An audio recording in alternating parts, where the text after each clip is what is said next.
All right, so I was gonna sit down with like a little script and try and do this, but I just want to make this as genuine as possible. So I'm gonna just talk and hope it comes out clear and coherent.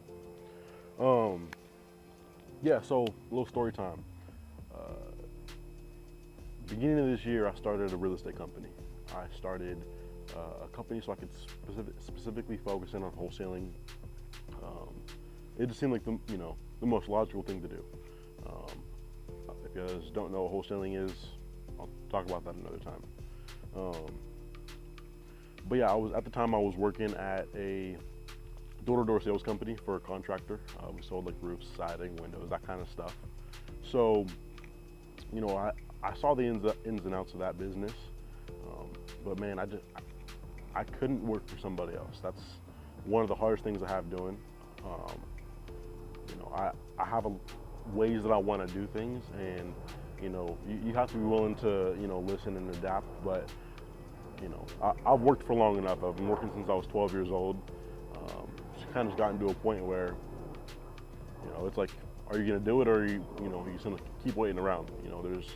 I was confident that I had the skill set to go out and start my own thing, and so if I can do that confidently, why would I sit around and waste time working for somebody else? So yeah, so I started wholesaling, or tried to at least. I paid for different coaches, put some money into it, but then at the end of the day, I just didn't put the work in. I didn't do anything with that, and so I kept saying, hey, this month's my month, but things would happen, life would get in the way, and I would just make an excuse. Oh, we'll start next month. Part of the problem I had was my job was, we work from 11 to 8 p.m. because that's when people are home. You want to be knocking when they're home, and so that's the time when I would normally cold call. So I didn't have the opportunity to cold call, which I could have found time in the morning, East Coast time, all that kind of stuff. I was on Pacific, so I could have called in the morning if I really wanted to. I just let it be an excuse, and I let it get in my way, so I didn't do anything with it. But in April, I finally decided enough was enough, and I was either going to stop being lazy and do things for myself and work for the blessings that God has for me, or I'm going to sit back and continue in this slump. And so I felt like there wasn't really any way to turn that down at that point, just because of where I was at. So I quit my job. Still hadn't made any money in real estate. Quit my job, and I actually drove from Seattle down to Vegas to go to Ryan Pineda's WealthCon. That way, I could get connected with more wholesalers, network, learn, see who I could learn from, and try and get as much value from that event as possible. So I did that. I sold everything that I had, moved into my car, and drove across country. I drove to Seattle. I drove down, through Portland, through California, over to Reno, into Nevada. Got there, and I spent a couple weeks in Vegas. Actually, I was only supposed to be there for like a week. Conference was like 3 or 4 days, so I left some time at the end to explore the Vegas Strip and all that.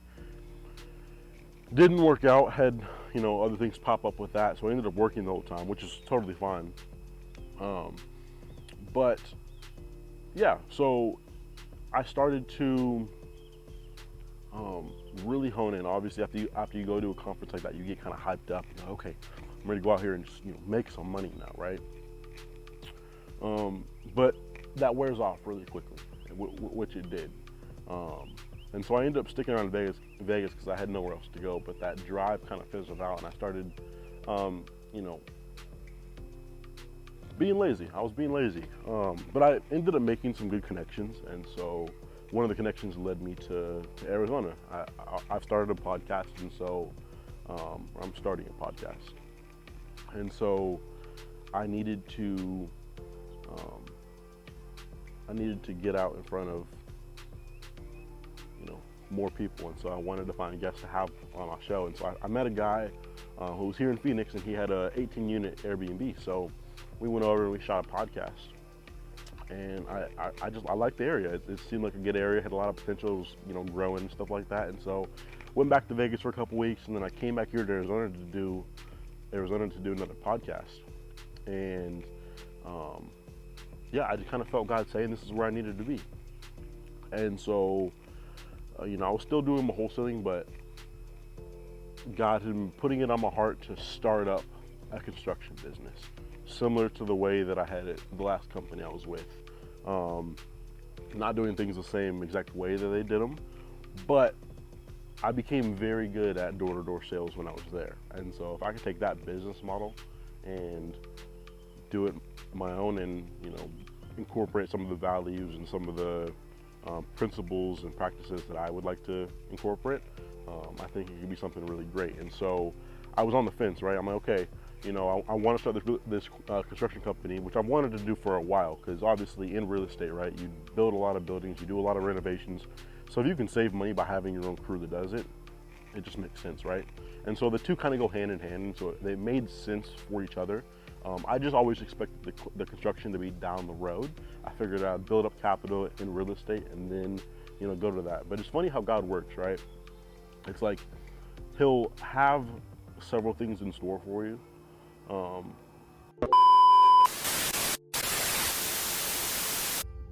But they don't always happen in the order of operations in which you think they should happen, right? Lean not on your understanding. The way that I look at the world is not the way that God looks at the world. Because trust me, I've run the numbers. Wholesaling in real estate right now, the ROI is much higher. Makes much more sense to focus in just on real estate than it does construction. I have to do way more jobs, I have to have way more employees just to make the same amount of revenue, assuming everything, adds up.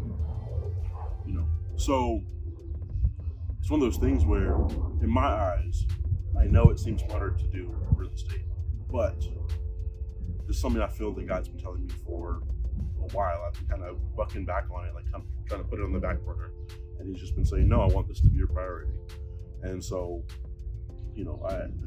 let His will be done, So that's what I'm doing. I started Cornerstone Construction. So we do roofing, siding, windows, bathrooms, pretty much anything as far as, residential remodels go. We'll even do exterior stuff as well. So pretty sweet on that front. Here's the catch though. Right now, obviously I came from a contractor who I would go out and I would sell these jobs, right? There's a lot that you don't see on the back end with that. So me, I came down to Arizona, made connections with a couple different contractors, and I was like, hey, I'm gonna sub you all these jobs that I'm gonna go sell. They're like, sweet, we'll take them, right? So got my pricing, all that set up. I was all ready to go. How much I'm gonna charge for this product, how much I'm gonna charge for this, how much I'm being charged by them, So all that was worked out. But I didn't do proper research. So you would think it's common knowledge, but in order to even bid a job, I was under the impression that you had to be licensed to, do the job, manage the job, all that kind of stuff. But in order to even send a bid out, you have to be a licensed contractor. So I can't even sub these jobs out to these other contractors for them to do. That being said, there are a couple ways around that. Obviously, get my license. That's the easiest option. But it takes a couple months. It's a couple months, of work. You have to study, you have to take the test, you have to do all that. I'm sure I have enough knowledge to have a bit of a boost in the lesson, but I still don't have a couple months, right? I pretty much haven't, aside from that job that I quit back in April, I haven't made a single dollar since ever in my business. Yeah. So day one, fellas, y'all seen it right here. Yeah, so basically the plan is right now, we're still operating under Cornerstone Construction, but we are going to do window cleaning for right now because you don't need a license to clean windows. I know it's not the most conventional, but like I said, I'm not waiting around anymore. You have to work with what you have. I don't have a GC license, so because of that, I'm gonna do what I can. I have an employee that I hired full time. He has to get paid somehow, so we have to bring revenue in. I have not made a single dollar to this point. In the last 3 months, I've put myself like $20,000 in debt, and I've never shown that I could do it on my own. So there's no reason for anybody to believe that I'm not crazy. you know, because if I wasn't in my shoes, I would think I was crazy. I got a little bit more context going on back here, but for y'all, we'll see how this goes. So I think this will be interesting for both of us. We're gonna go out today. Our goal is to make $1,000 a day doing door-to-door sales. So y'all are gonna see how that goes. As far as this video, this is my first video that I'm ever posting on YouTube. Like I said, I want this to be raw, you know, and pretty genuine. So I'm not even gonna edit it. I might throw a little bit of like zoom in here and there if I feel like it. We'll see. I don't know. But yeah, it's kind of just me, you know, breaking down what's going on. I'm gonna try and get some more footage. That's really what I'm gonna be focusing on. So I'm gonna walk you through my process and, you know, how the years are turning up here over the next, can't really say how long, but forever if God wills it. So I'm looking forward to starting this journey, and I look forward to 3 people that watch this, and then like the 10,000 people that watch it like 10 years from now, and they're like, oh, this is his first video, oh, it looks so cringy. It's kind of the point. So yeah, that's pretty much it, man. I'm not even gonna clip it like a nice cut at the end, like, all right, catch y'all next time. Nah, I'm gonna get up and y'all gonna see me turn the camera off, because that's how we do, at least for now. But don't forget the logo.